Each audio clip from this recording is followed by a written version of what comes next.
মোৰ নামটো শ্ৰেয়া হাজৰিকা। মই এটা কণ্ঠকৰা সাধু ক'ম।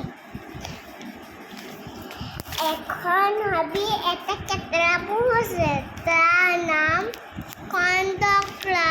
মাক দেউতাক বৰ কুকুৰ, তাৰ মাকে ফল-মূল আনিব দিয়া নাছিলে। তাৰপিছত গ'ল তেনেকৈ গৈ মন বেয়া লাগি গুচিল গ'ল খোজ ল'লে। বোপাই তই নাখাবলৈ একেবাৰে শুকাই কিনাই গৈছ। হাবি সিটো মৰে এজোপা নাচপতি গছে, তাই মুদৰ নাচপতি খাওঁগে যা। মজাম, তুমি কি খাবা? বোপাই আমাৰ চিন্তা কৰিব নালাগে, তয়ে খাগে যা। আমাৰ ভাল হ'লে আমি খামগে যা। তাৰপিছত ক'লে। তাৰপিছত গৈ মেলি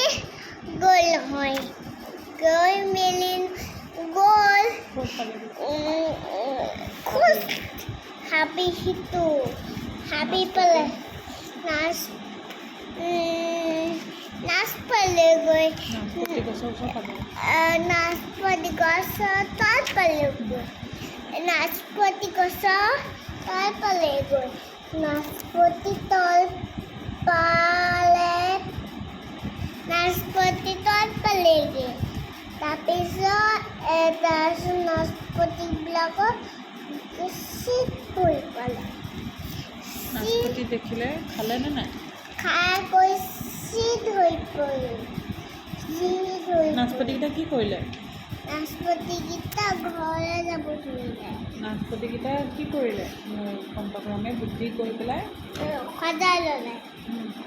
তাৰপিছত সজাই লৈ পেলাই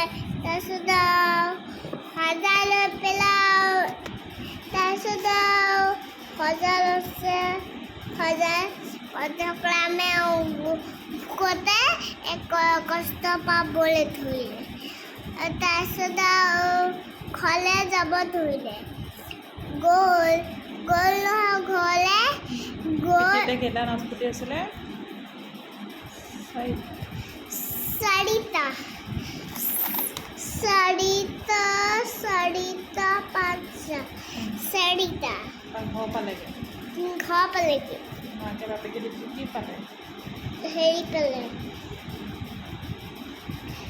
নাচপতিবিলাকৰ চিট পৰি পৰে। মাকে বাপেকে নাচপতিকেইটা দেখি পেলাই কি পালে? চবেই ভগাই খালে। আৰু কি বুলি ক'লে? বোপাই আমাৰ খাবলৈ কণ্ঠকৰা মনত দুখ। কাঁইটগিলাত বৰ চোকা কোমল। বুদ্ধিটো হ'ল